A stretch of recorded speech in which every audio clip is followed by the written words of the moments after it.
Hola, muy buenos días a todas y a todos.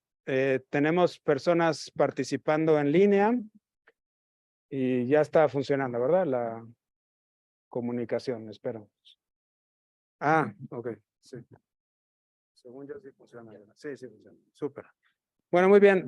Vamos a ir comenzando porque son las 11:05 y necesitamos ser muy eficientes con el tiempo. Y bueno, el día de hoy vamos a tener este taller ponencia sobre comunicación y trabajo en equipos de investigación y nos acompaña para ello el maestro Miguel Ángel Cardona Ahumada, quien es el director general de Tec Milenio Campus Cuernavaca y a quien le agradecemos mucho que nos acompañe el día de hoy para platicar con nosotros sobre este tema que es tan fundamental para el buen funcionamiento de nuestros grupos de investigación.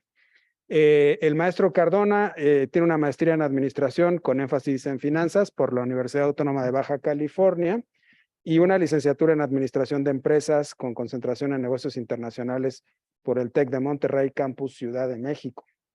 Actualmente está terminando el doctorado en negocios sociales en la Universidad Autónoma de Baja California y tiene una experiencia académica muy amplia en liderazgo, planeación e innovación. Entonces, bueno, seguramente vamos a aprender mucho el día de hoy.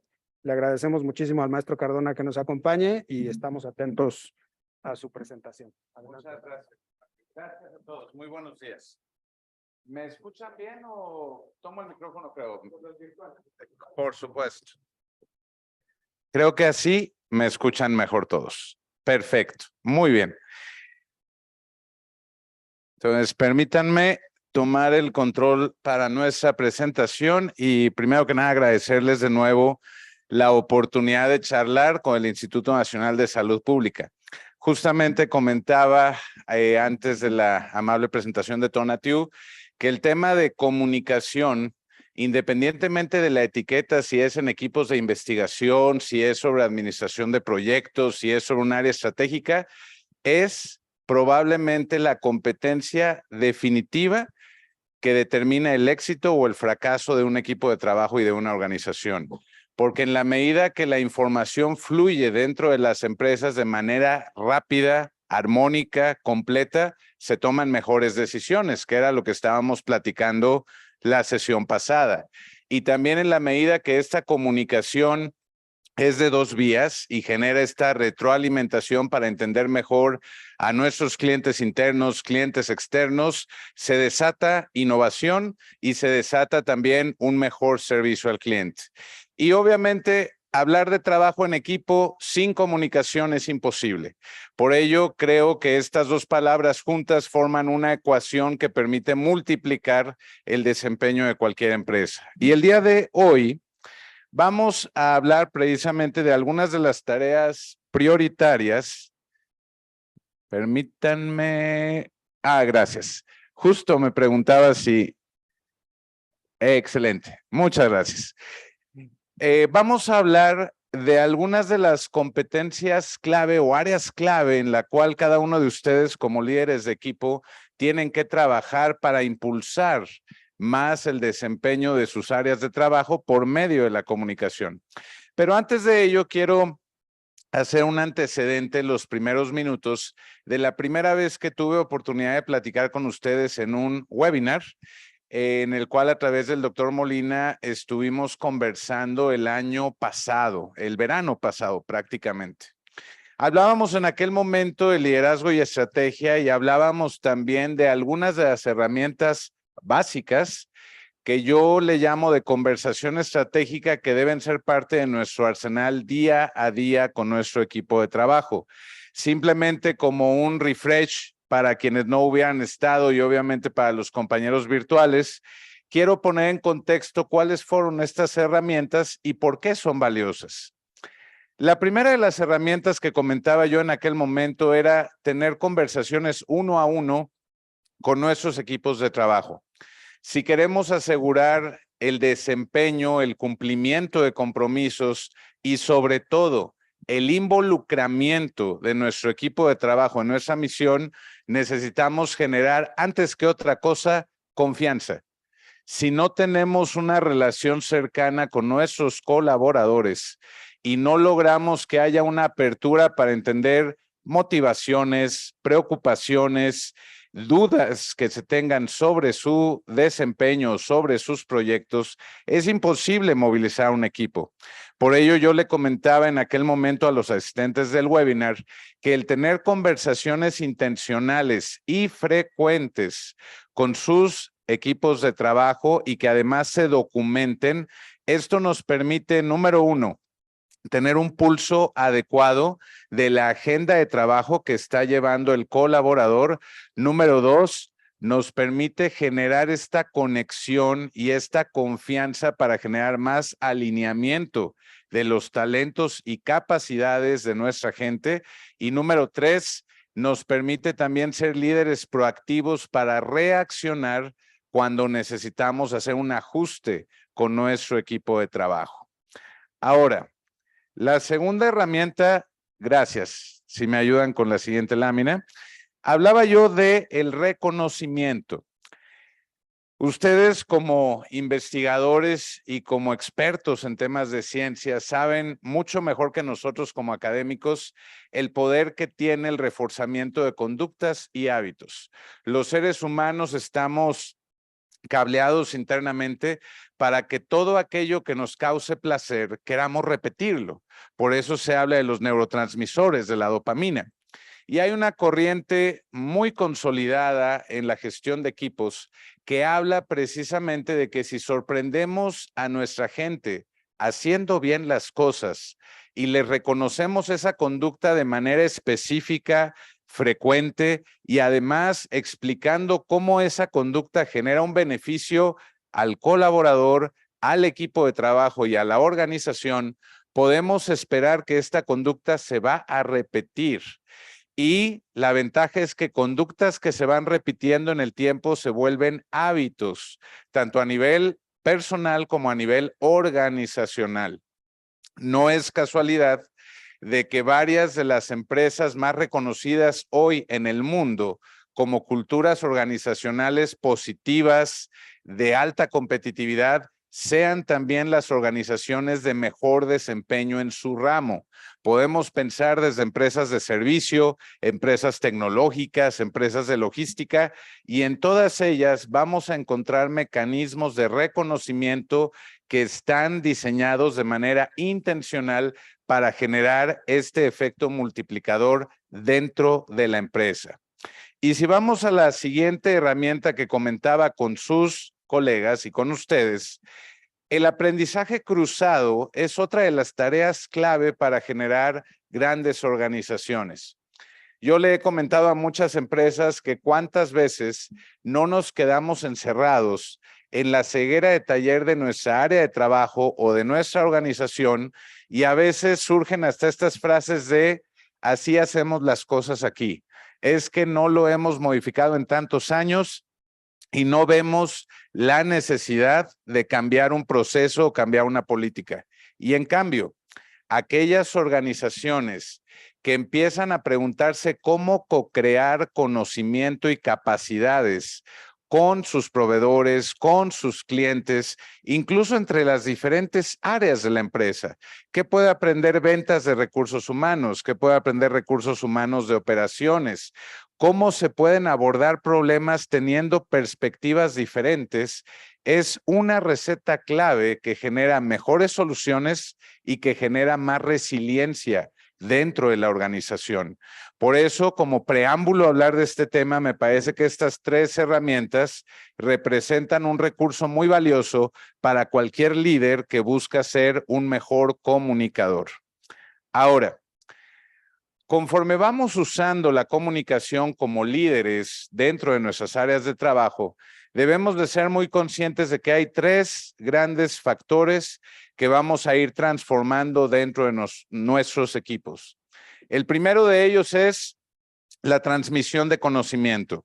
El perfil de cada uno de ustedes, de un servidor con experiencias corporativas en diferentes áreas organizacionales, nos permite que al momento de estar conversando con nuestros equipos, estemos enriqueciendo las herramientas cognitivas y herramientas de solución de problemas que cualquiera puede requerir en un momento dado. El segundo punto clave que impacta en las conversaciones efectivas es el generar más capacidades, el saber cómo atender un determinado problema, el saber a quién acudir de manera oportuna. Y el tercer elemento clave que recibe la influencia de una buena comunicación es el carácter. Recordemos que cualquier organización se forja a partir de su cultura como empresa. Y la cultura es un reflejo del carácter de sus líderes, del carácter de sus colaboradores. Tenemos que ser muy claros que el tono de nuestros mensajes, la forma en la cual nos comunicamos, a qué cosas le damos importancia como líderes, va a ser el reflejo natural de lo que debemos esperar de nuestros equipos de trabajo también en la ejecución de sus proyectos. Es por ello que quiero invitarles a partir de estas áreas que vamos a ver en estos minutos a entender cómo podemos generar comunicaciones, en primer lugar, más claras entre las áreas de trabajo, entendiendo que a mayor claridad, mejor solución de problemas.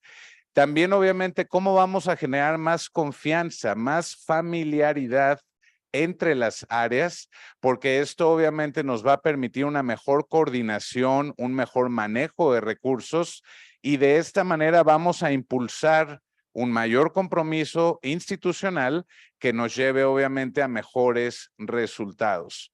¿Y por qué hago énfasis en estos tres elementos en específico? Claridad, confianza y compromiso.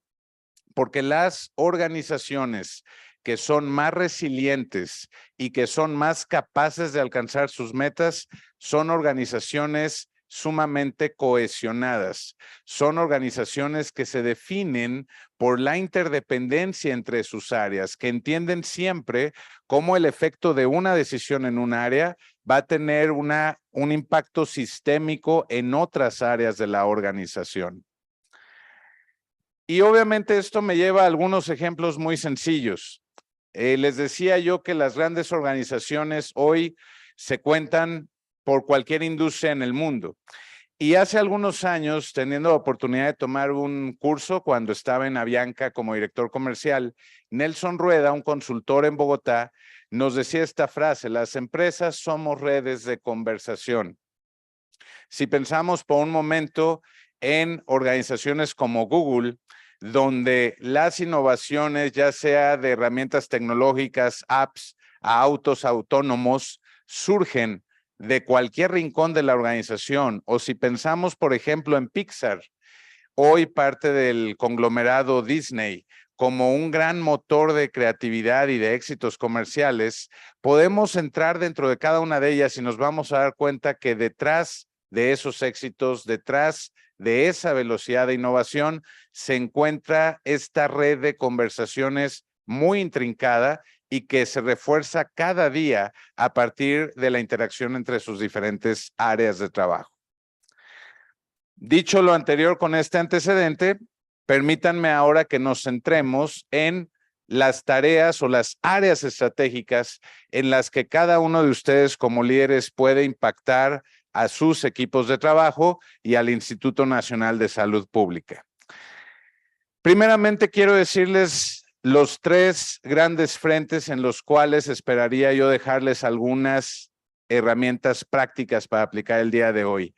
Y estos tres frentes son, primero, cómo alineamos a nuestro equipo de trabajo, es decir, cómo logramos que nuestro equipo esté viendo lo mismo que nosotros como líderes, cómo logramos que nuestro equipo esté enfocado en lo que es prioritario para la organización y cómo logramos también que nuestro equipo demuestre los valores organizacionales que nos deben definir a todos como cultura.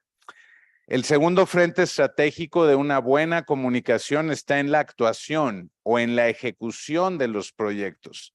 No basta con que los equipos de trabajo entiendan su tarea y entiendan las prioridades. Tenemos como líderes la obligación de estar monitoreando el día a día del equipo y de entender cómo se va a ajustar el rumbo en un momento dado para asegurar que se mantenga las prioridades al centro del trabajo de todos los equipos. Y el tercer frente importante de cualquier buen comunicador es la capacidad de hacer ajustes. Después de que se ha ejecutado un proyecto, siempre tenemos aprendizajes. Y en la medida que podemos generar ciclos de retroalimentación con nuestros equipos de trabajo, que podemos detectar dónde hay talentos potenciales que a lo mejor van a constituir los liderazgos de los nuevos proyectos, podemos seguir innovando de manera progresiva. Permítanme entrar obviamente al primero de los elementos, que es cómo alineamos, cómo generamos esa visión conjunta dentro de nuestros equipos de trabajo. Y en este sentido, permítanme centrar mi primer consejo en este frente con una idea muy sencilla.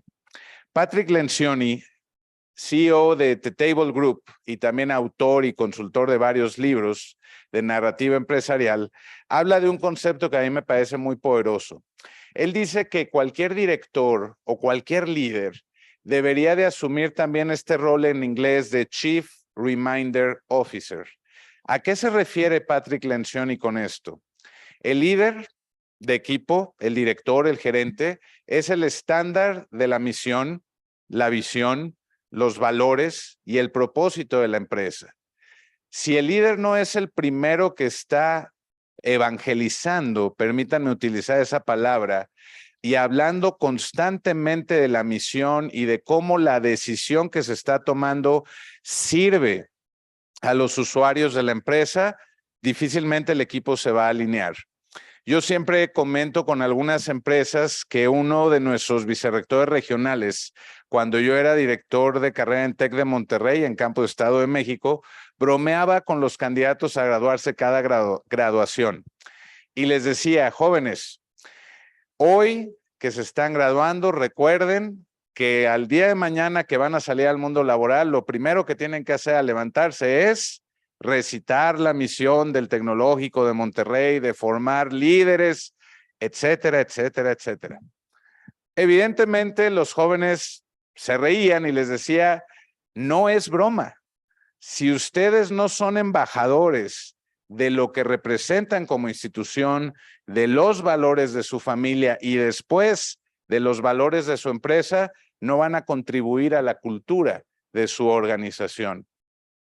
Yendo un poquito más allá, así como nuestro vicerrector les hacía esta broma, algunas empresas que se han documentado en casos de negocios siempre tienen una pregunta a flor de labios cuando se va a tomar una decisión de proceso, de política o de algún cambio estratégico. Y esa pregunta es, ¿cómo esto nos sirve para atender mejor a nuestros usuarios, a nuestros clientes? ¿Cómo esto nos ayuda a dar mejor solución a los problemas que nos hemos comprometido a resolver? Esa coherencia de estar hablando constantemente de misión, visión, valores, es lo que permite que las soluciones lleguen a su mejor producto final. Y como ejemplo de esto, permítanme nada más mencionarles uno de mis ejemplos favoritos como chavos de universidad. El señor Jeff Bezos, fundador de Amazon, en sus juntas de consejo dice una leyenda que él siempre tenía una silla vacía en la sala de consejo y esa silla vacía representaba al cliente. Entonces Bezos cuestionaba siempre a su equipo sobre la utilidad de un sistema, sobre la compra o no de una empresa en función de lo que el cliente fuera a requerir. Y si hoy volteamos a ver la página de Amazon, que seguramente todos o la gran mayoría somos usuarios, nos vamos a dar cuenta de que Bezos dejó el legado de ser la compañía más centrada en el cliente en el mundo. Funcionalidades como la membresía de Prime, el botón de comprar con un solo clic, la entrega on demand en Estados Unidos, por ejemplo, en ciertas estaciones, como si fueran DHL con lockers para que uno vaya a recoger su producto cuando uno lo requiera, es un ejemplo de esta alineación de valores y alineación de procesos, todos centrados hacia el cliente. ¿De acuerdo? Entonces es ahí donde podemos hablar de uno de los grandes ejemplos de alineación que nos pueden inspirar. Un segundo punto importante que quiero hablar de alineación no es tanto un concepto, sino los perfiles o las competencias que cada uno de ustedes como líderes debe tener muy conscientes. ¿Por qué? Independientemente de hablar de ciertos elementos de discurso, ciertas metodologías, no podemos dejar de lado que nuestro crecimiento como líderes impacta nuestra capacidad de comunicación. Y en ese sentido, algunas de las ideas que preparaba para ustedes a partir de mi experiencia me llevan precisamente a centrarlos primero en cómo se están comunicando con su equipo en términos de frecuencia. Ya hablaba del 1 a 1, que por ejemplo puede ser semanal o quincenal, pero no me refería nada más a sus equipos directos. ¿Cómo se comunican hacia el resto de la organización? Quienes tenemos el privilegio de tener equipos de trabajo y gente que tiene equipos de trabajo junto con ellos, sabemos que no podemos estar aislados de nuestro personal operativo. Tenemos que crear mecanismos que nos permitan acercarnos a ellos. Por ejemplo, el año pasado, todavía con los resabios de la pandemia, con todo el equipo del campus teníamos un conversatorio de manera mensual donde podíamos estarlos informando de cambios en políticas a nivel institucional, de progresos, como íbamos en las metas del campus, y de esta manera, desde personal de cafetería, servicios escolares, admisiones, todos se mantenían alineados. El segundo punto importante de estas prioridades de comunicación, sin lugar a duda, es el tono de la comunicación. Recuerdo muy bien una líder que tuve, me decía que cuando ella llegó a su equipo de trabajo, lo primero que encontró es que su equipo se hablaba con malas palabras, con la familiaridad que tenían de varios años de estar trabajando, para ellos se había vuelto algo normal.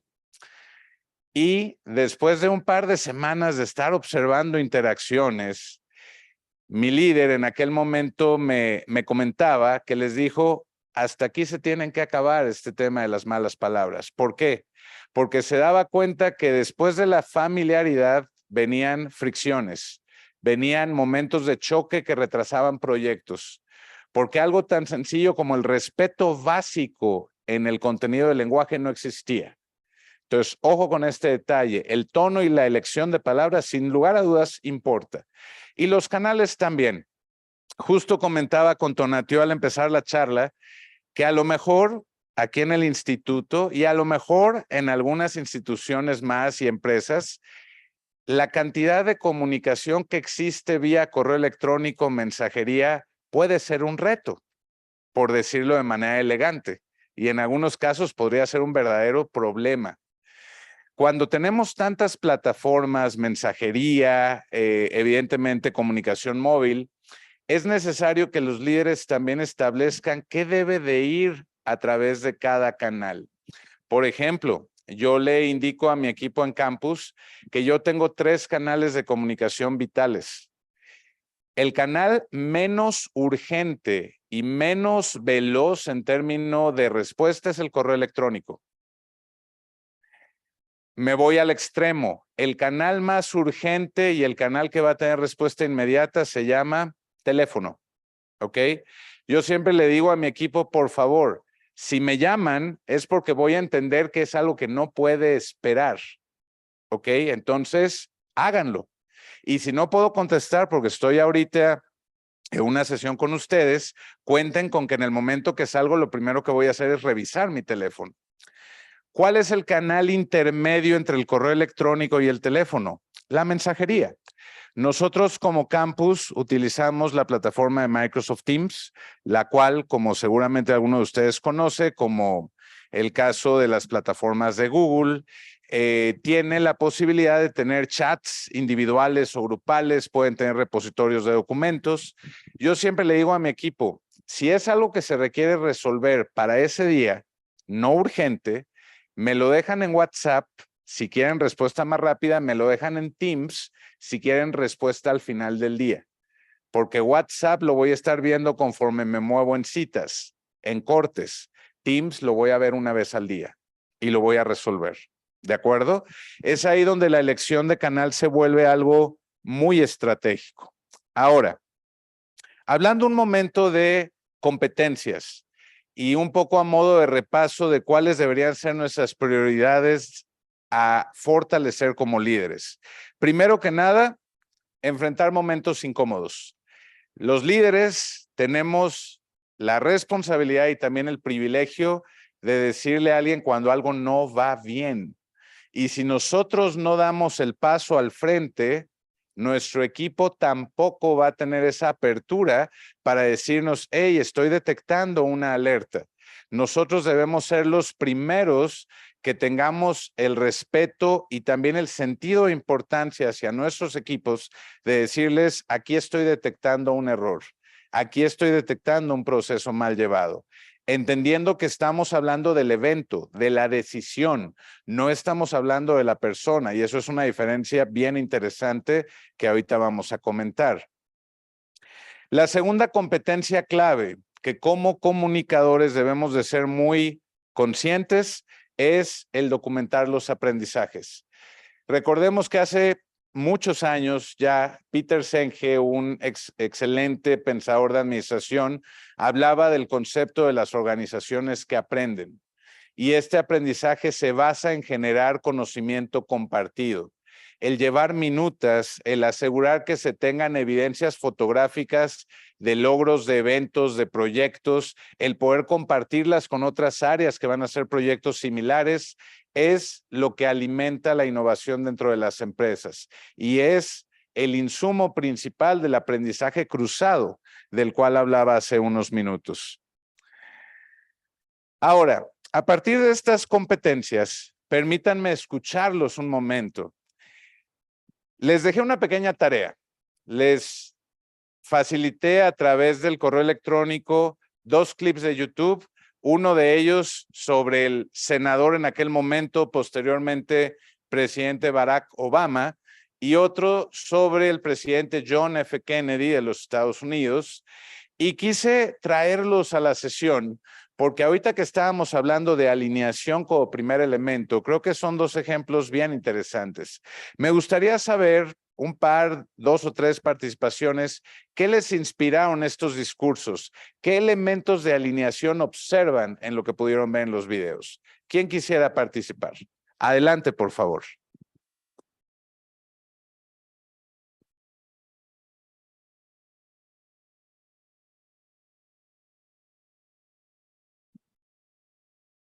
Gracias por compartir los videos, que además de interesantes cortitos, lo cual nos permitió como disfrutarlos.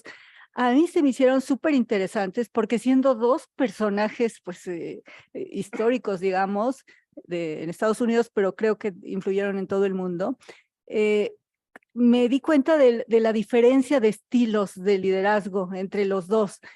Y a pesar de que en el caso de Kennedy, bueno, es que uno dice un súper líder, pero viéndolo a la distancia tal vez, a mí me pareció mucho más inspirador Obama.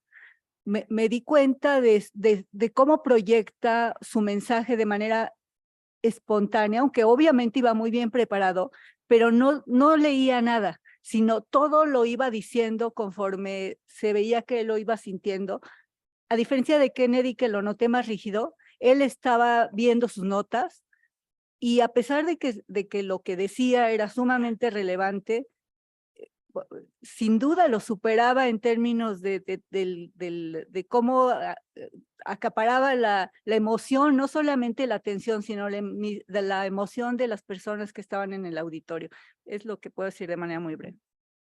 Excelente y muchas gracias, doctora. Déjeme, antes de pasar a otra participación, señalar 2 palabras claves que usted dice, inspiración y emoción. Ojo, podríamos estar tentados a pensar que este primer frente de comunicación, alinear, es sumamente racional, es sumamente lógico. Sin embargo, usted bien lo dijo, cuando Obama mueve a toda la masa de la Convención Nacional Demócrata, sus argumentos son perfectamente racionales, pero la emoción que transmite y también las figuras de lenguaje, de hacer estos contrastes, de no hay una América Latina, una América Asiática, hay un solo Estados Unidos de América, eso inmediatamente conecta. No podemos olvidar que la alineación no nada más es que nos acompañen las mentes de nuestro equipo, nos tienen que acompañar también los corazones. Y obviamente el presidente Kennedy es otro excelente ejemplo, porque si bien más formal, más protocolario, él usa también el poder de las metáforas cuando está explicando precisamente cómo el ritmo de la evolución nos debe llevar como país, en este caso Estados Unidos, a ser pioneros, a enfrentarnos a nuevas fronteras. Sin duda son dos excelentes elementos a destacar de este proceso de alineación. ¿Alguien más que haya notado algo que les haya inspirado, que les haya movido de estos dos discursos? Por favor, doctora.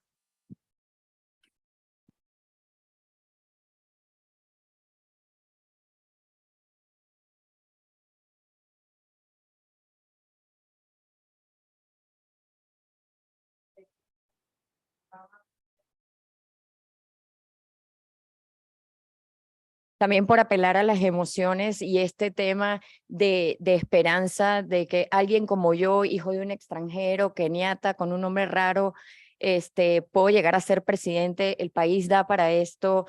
Creo que eso movía mucho el hecho de cómo gesticulaba, cómo hablaba de forma fluida. A mí me hizo entender, conectar mucho más con él, escuchar todo el discurso completo, mientras que con el otro me pareció más aburrido, me perdía, ya no seguía el tema, etcétera. Entonces, o sea, no solo el contenido, que yo creo que ¿cómo se llama? Realmente resonaba en toda la audiencia. Eso de un solo Estados Unidos, no son dos partidos, no son negros, blancos, latinos, somos todos. Eso era, yo creo que apeló mucho al tema de las emociones y cómo lo comunicaba definitivamente. Muchas gracias, doctora. Y en esto que usted comenta también hay que destacar algo interesante. Obama conecta a partir de la autenticidad que proyecta. Y esto es clave porque cuando queremos ser comunicadores muy efectivos, no podemos dejar de lado que hay ciertas figuras, gestos que nos hacen más auténticos, más cercanos y otras que nos alejan. Por ejemplo, algo tan sencillo como la presencia de un podio. Estamos obviamente en un evento formal, se entiende que al dar la bienvenida se usa el podio, pero estarán de acuerdo conmigo que yo estar aquí en automático estoy creando una barrera con ustedes a que si estoy obviamente acá. Obama también, y es algo que se le ha documentado en muchísimos libros, cuando él estaba en conferencias con su equipo, él siempre se arremangaba, se aflojaba la corbata, buscaba estar cómodo, porque eso le permite comunicarse mejor. Entonces, creo que son rasgos de conducta que van precisamente con lo que estamos comentando de competencias, ¿de acuerdo? Estratégicas para que generen más emoción y mejor alineación. ¿Algún último comentario que les haya llamado? Doctora, adelante, por favor. Sí, también cuando JFK habla de la evolución, digamos, del ser humano, está conectando con todos, y luego de las circunstancias que se vivían en ese momento, ¿no? También pues había mucha tensión y hace mucho contraste, ¿no? Dice nuestra sabiduría, nuestra ignorancia, y porque están en plena Guerra Fría, ¿no? Entonces hay mucha tensión en Estados Unidos en ese momento.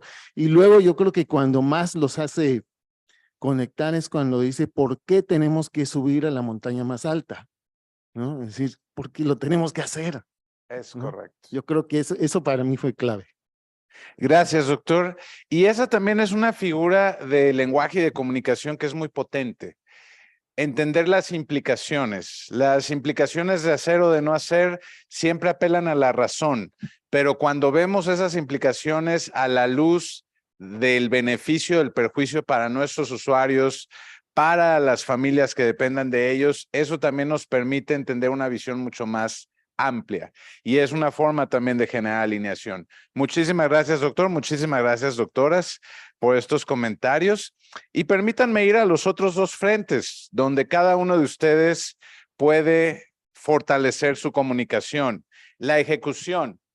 Y me gusta mucho siempre con mis alumnos de universidad hablar de la figura del director de orquesta y los ejecutantes en la sala de concierto. ¿Por qué? Todos nosotros sabemos que el director de orquesta evidentemente luce al frente del auditorio, pero en realidad El director de orquesta estuvo trabajando horas, probablemente días, en la ejecución del concierto atrás de bambalinas. El director de orquesta, cuando sale con los concertistas, en realidad sale a repasar lo que ya se trabajó.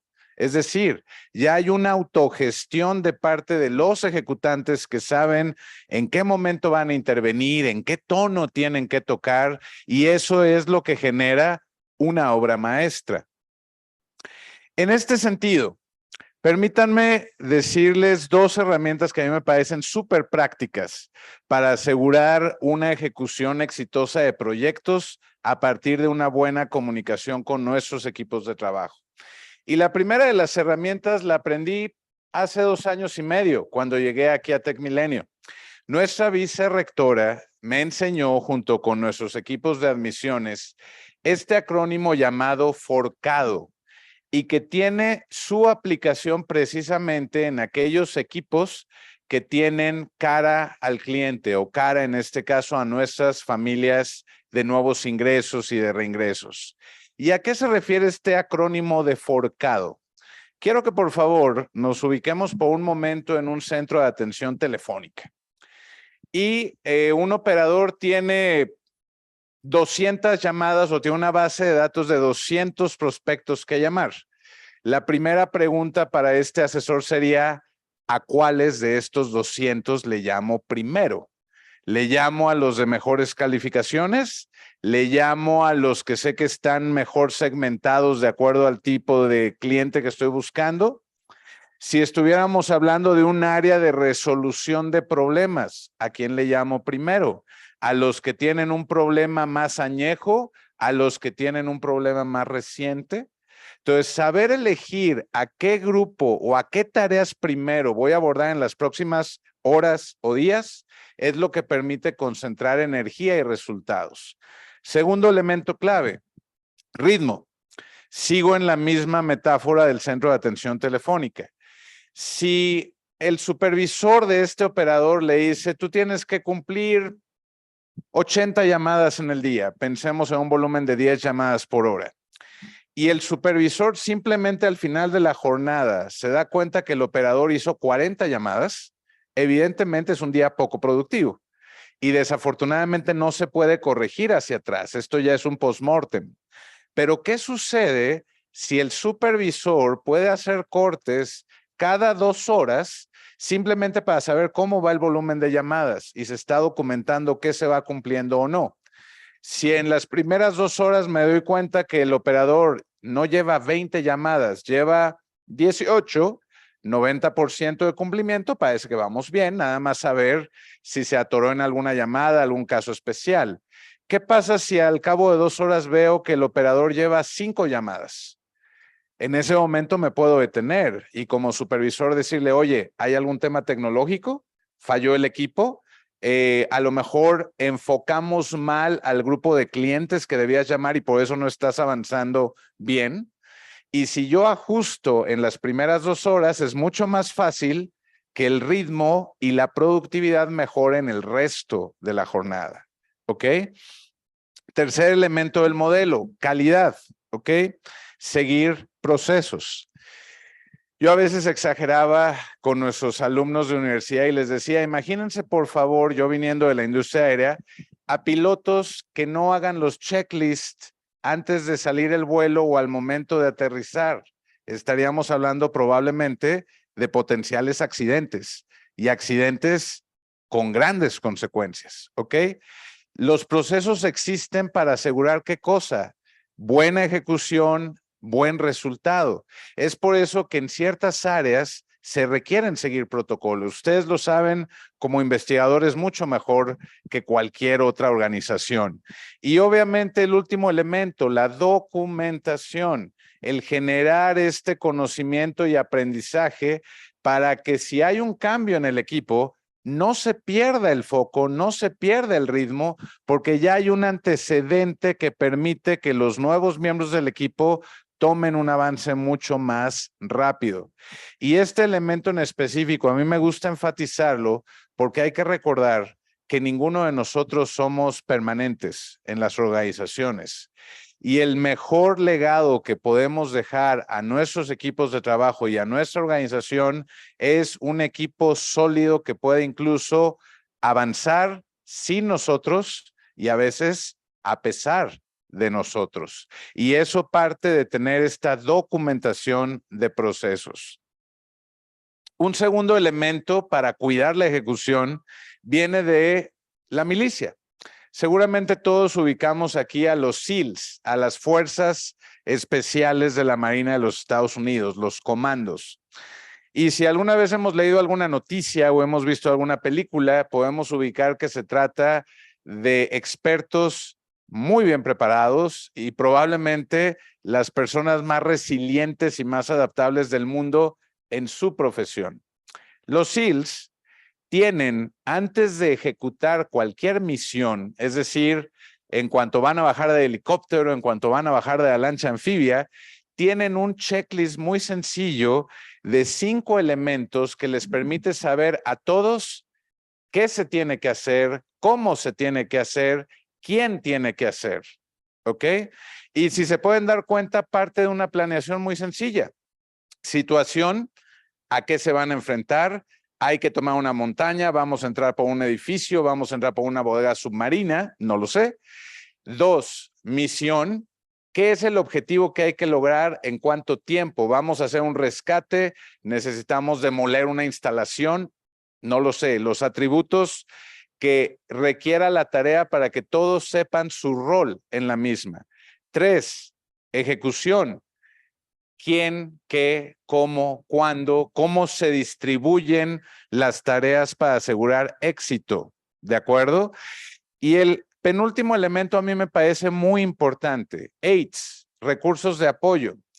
No podemos estar exentos que en la ejecución de cualquier proyecto algo se pueda atorar, algo se pueda salir de curso. Los SEALs siempre tienen visualizado cuáles son esos planes B o planes C. En caso de que la tarea específica no resulte, nos tenemos que retirar aquí.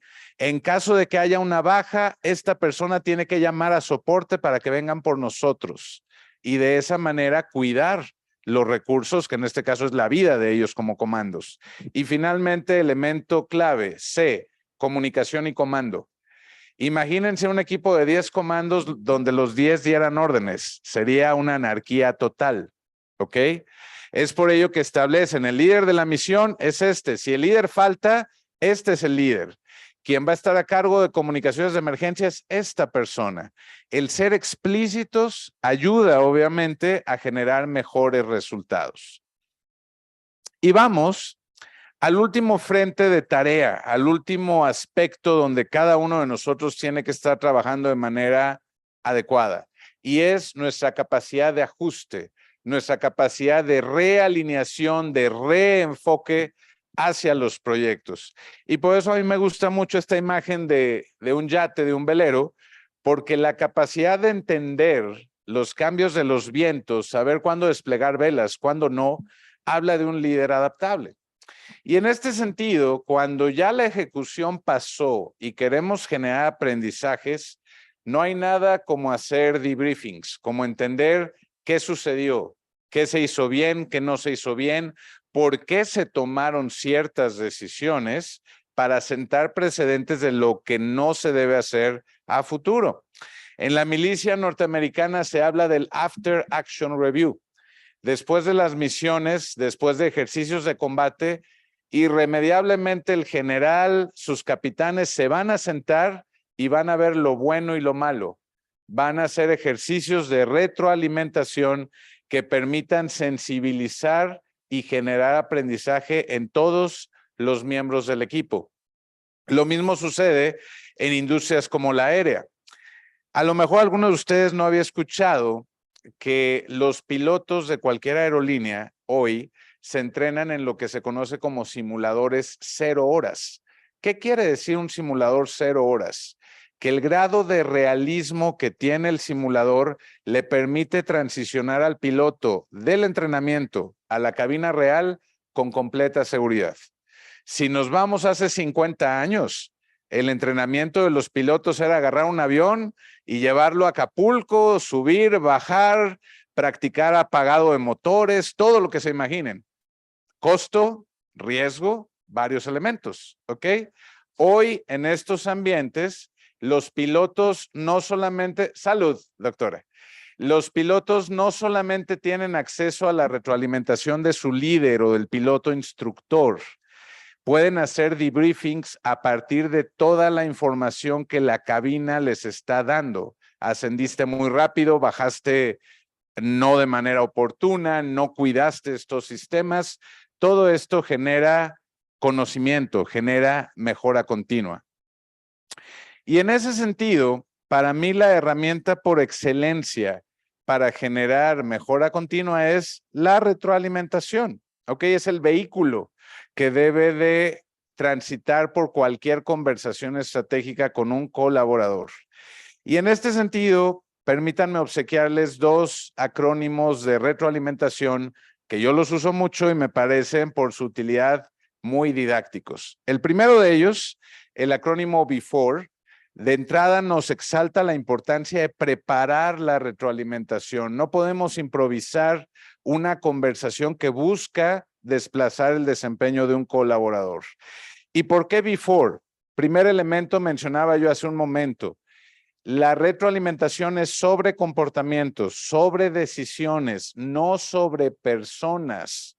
Porque en el momento en el que personalizo la retroalimentación, la persona se cierra a escucharme. Eso es muy importante. Puedo decirle a alguien, tomaste una mala decisión. Puedo decirle a alguien, afectaste a un cliente. Es un evento.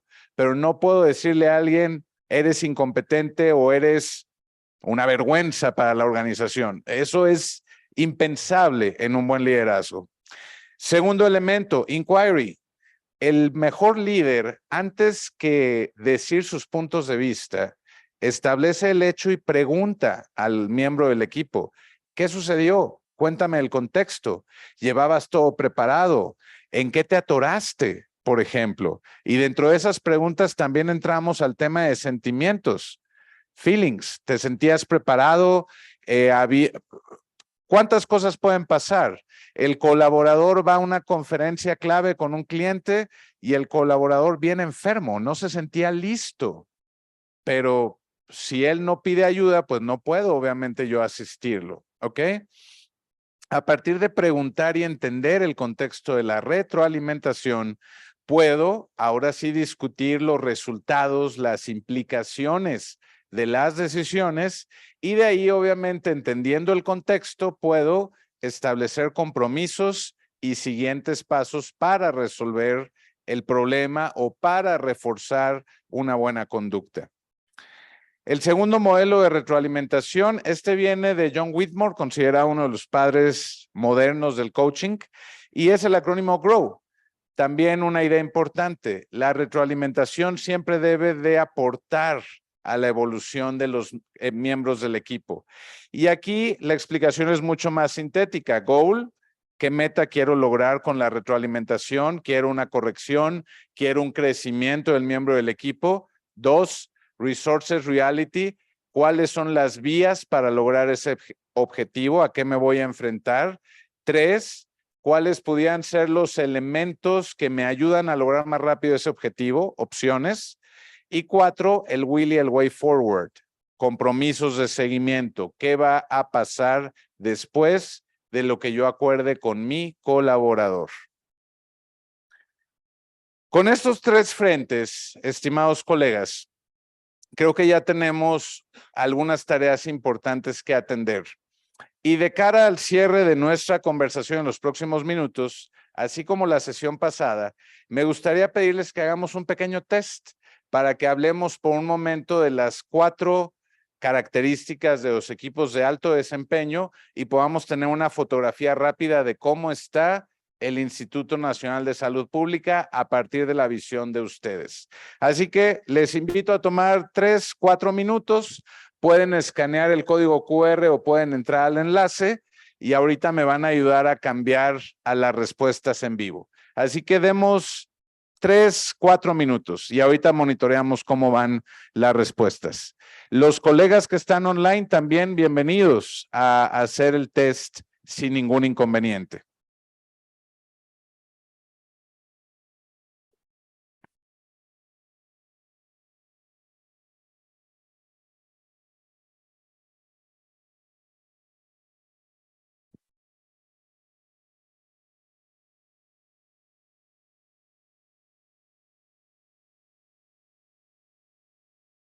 4, ok. 3 minutos.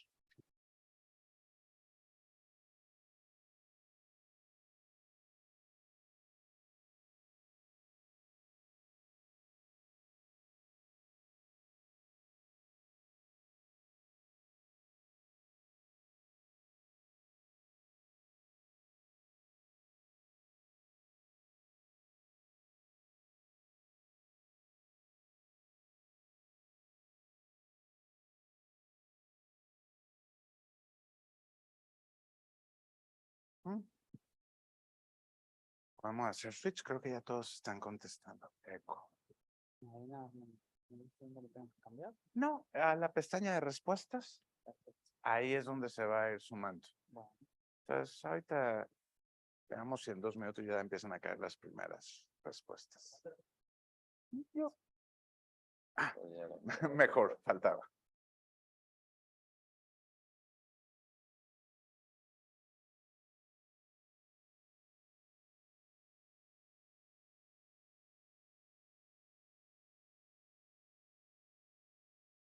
Ahí está, excelente. Muy bien. Sí, ya están cayendo. Excelente. Muy bien. Muy bien, ya cayó primera respuesta. Vamos a dar 2, 3 minutos más. Vamos bastante bien.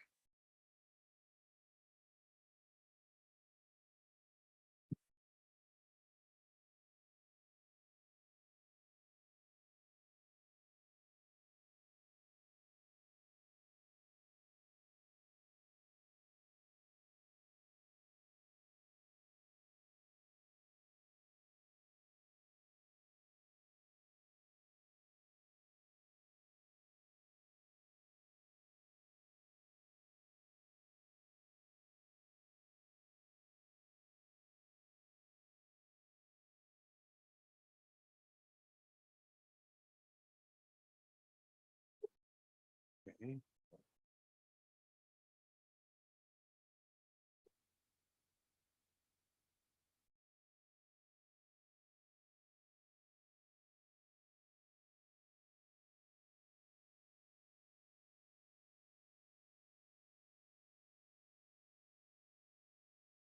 Muy bien.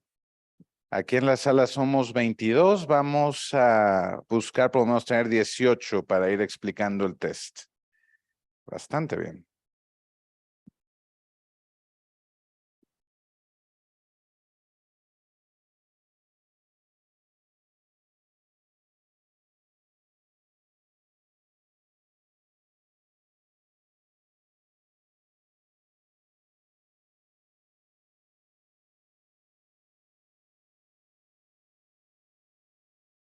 Muy bien. Tenemos justo 18, en lo que terminan los demás, 19.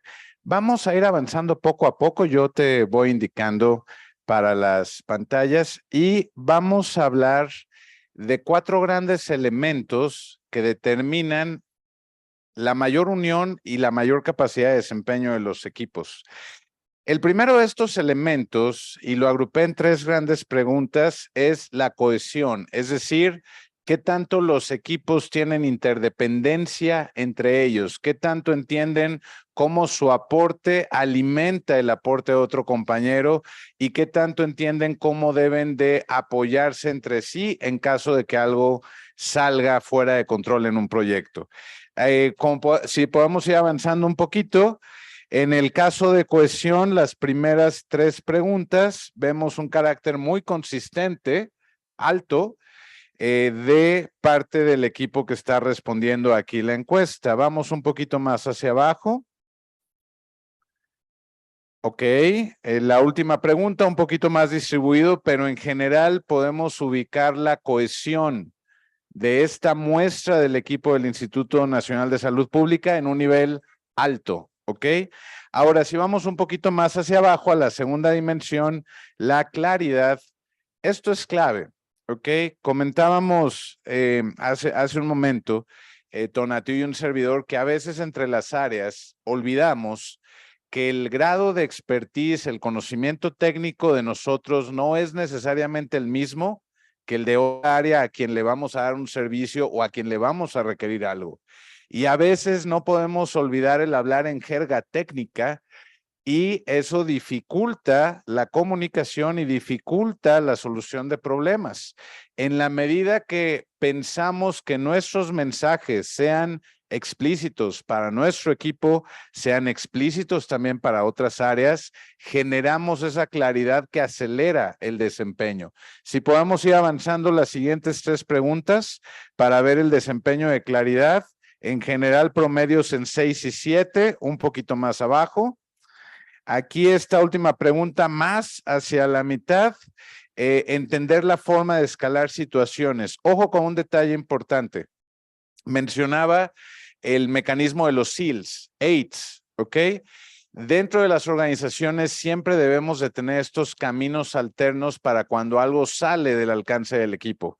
En la medida que podemos decirle al equipo, si yo no estoy, resuelve de esta forma, el equipo no pierde foco y no pierde capacidad de ejecución. Ahí puede haber una primera tarea de mejora interesante. Vamos a las siguientes 3 preguntas, por favor. El tema de confianza, que creo que desde el inicio de la charla, al hablar de los 1 a 1, lo he estado exaltando en diferentes momentos. Podemos ver una alta observación de confianza en el equipo. Si podemos ir bajando a las siguientes 2, calificaciones de 6 y 7, ¿ok? Y si vamos a última pregunta, igual, mucha consistencia. ¿Qué asocia la confianza en un equipo de trabajo? En mi experiencia, en primer lugar, el grado de conocimiento que existe entre los miembros del equipo, cuánto tiempo tienen trabajando juntos, pero también cómo conocen sus historias personales. Cuando logramos entre los equipos abrirnos a entender qué motiva a cada uno de nosotros, cómo nuestra contribución en la organización es significativa también hacia atrás, hacia nuestra familia, eso genera lazos mucho más fuertes. Y esto obviamente puede ayudar a que el equipo sea más adaptable y también más solidario entre ellos. Vamos a la última dimensión, las últimas 3 preguntas, por favor. Cultura, lenguaje, comportamientos, creencias. Si vamos a las últimas 2, nos vamos a dar cuenta de cómo el hablar de los valores, cómo el hablar de ciertos aspectos de la organización es algo que nos genera orgullo, nos genera tranquilidad, nos genera identificación con lo que nosotros creemos. Estas 4 dimensiones, si podemos volver a la presentación, por favor, muchísimas gracias, son parte de la receta para que un equipo pueda desempeñarse de manera mucho más consistente. Y a partir precisamente de este pequeño ejercicio, me gustaría cerrar con 2 anécdotas muy breves de donde yo he visto estos elementos claramente identificados. Por ejemplo, en la industria aérea, donde se pierde dinero a toneladas, son muy pocos los ejemplos de las aerolíneas que son consistentemente rentables. En los Estados Unidos de América, Southwest Airlines ha construido una historia de poco más de 50 años de operación, de los cuales ha sido rentable alrededor de 40 años. Por cualquier medida estamos hablando de una empresa exitosa. Y una de las leyendas reales que Southwest Airlines vivió para convertirse en la empresa que es hoy, es la capacidad de adaptación de sus equipos de trabajo cuando tenían recursos muy escasos. Cuando la compañía tenía 3 o 4 aviones en sus primeros 2 años de operación, la compañía tenía poco acceso a financiamiento y por lo tanto tenía poca disponibilidad para allegarse nuevos equipos. En aquel momento, Southwest se enfrentaba a la posibilidad incluso de cerrar si no generaba más ingresos. Herb Kelleher, director general de la empresa, y su equipo de operaciones dijeron, ¿cómo podemos generar más ingresos si no tenemos más aviones? Punto clave, hacer que los aviones sean más productivos. Todos nos imaginamos perfectamente que un avión estando en tierra no produce, es costo. Un avión produce estando en vuelo. Herb Kelleher y su equipo empezaron a rediseñar cómo podían hacer que los aviones dieran vuelta, es decir, entre la llegada, desembarco de pasajeros, embarco y salida al mínimo posible sin comprometer la seguridad. En aquel momento en los Estados Unidos, el tiempo de redespacho, de turnaround, como se llama en inglés, era alrededor de 45 a 60 minutos, el avión en tierra. Southwest Airlines se volvió legendaria porque logró hacer redespachos de 10 minutos. 10 minutos. Ojo, no estamos hablando después de torres gemelas, mecanismos de seguridad, etcétera. Estamos hablando de otra época. Pero el hecho de que el equipo de Southwest se alineara a tal grado, e incluso narran historiadores de la industria de cómo el equipo llegaba como una cuadrilla de pits de autos de Fórmula 1 para descargar el avión, combustible, equipaje, limpieza, donde incluso las tripulaciones ayudaban a ordenar otra vez la cabina para que el avión pudiera abordar de manera lo más rápida posible, hizo que Southwest Airlines con 3 aviones sobreviviera y de ahí fincara su crecimiento para las décadas siguientes. Es un ejemplo brillante, en mi opinión, de trabajo en equipo. Y el segundo ejemplo que les quiero compartir viene del deporte, del básquetbol colegial específicamente. El coach John Wooden se hizo famoso en los años 60 por ser el arquitecto de una dinastía de campeones en la Universidad de California en Los Ángeles. El coach Wooden ganó 10 campeonatos en un periodo de 12 años. Y en el básquetbol colegial hay un obstáculo o un reto adicional al básquetbol profesional. Como es básquetbol universitario, no puedes evitar que los jugadores van cambiando conforme se van graduando en la universidad. Mientras que en la NBA puedes tener un jugador por 6, 8, 10 años dependiendo de su desempeño. ¿Qué es lo que el coach John Wooden hizo para que la UCLA se volviera un equipo legendario que trascendiera incluso al tránsito normal de sus jugadores? En primer lugar, procesos. Wooden atendía los detalles desde cómo se hacían los entrenamientos. ¿Se acuerdan? Mencionaba yo el forcado, el foco, los ensayos hasta por minuto. El ritmo también, el cómo aseguraba intensidad en los entrenamientos para que el reto fuera mayor de lo que iban a vivir los jugadores en el campo, ¿de acuerdo? Y obviamente la calidad y la documentación. Wooden era un obsesivo, en mi opinión, de tener todo debidamente relatado para que sus entrenadores asistentes tuvieran el mismo grado de acceso a su información y asegurar que los equipos pudieran desempeñarse a ese nivel.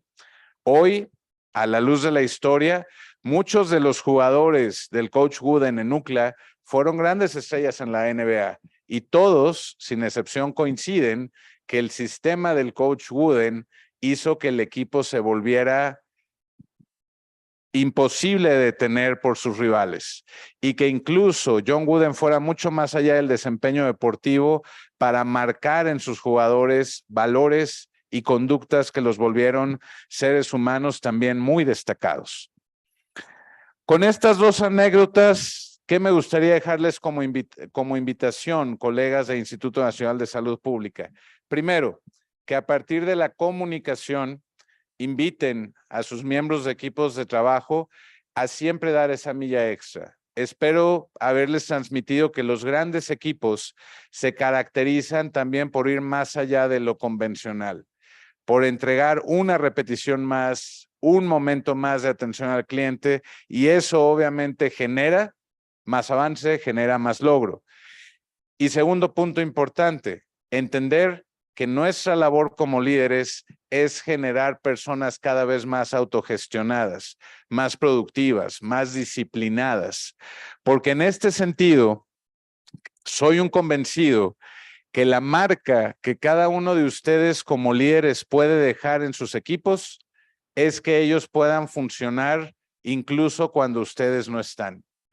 Mi padre me dijo muchas veces que el líder más efectivo es el líder que no se ve, porque su equipo habla por él, por sus logros, por su orden, por su capacidad de gestión. Y cuando ustedes como líderes pueden tener la tranquilidad de que el equipo está gestionando, cumpliendo, siendo visible, significa que están haciendo un gran trabajo como líderes. Así que espero que estos elementos puedan aportarles algún valor y como siempre es un placer construir con ustedes. Muchas gracias.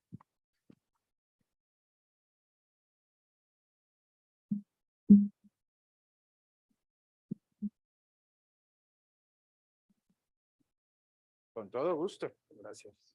Pues Miguel Ángel, muchas gracias por esta plática. Yo creo que nos dejas herramientas prácticas que vamos a tener que trabajar y adaptar al medio del instituto. Y bueno, te queremos entregar desde luego esta constancia y agradecerte tu participación el día de hoy. Y bueno, pues ojalá después nos acompañes de nuevo para otra plática que nos ayude a resolver muchos de los retos que estamos enfrentando. Mil gracias y mil gracias a las personas que se unieron de forma virtual. Aquí vamos a terminar el día de hoy y nos veremos en la siguiente sesión. Gracias.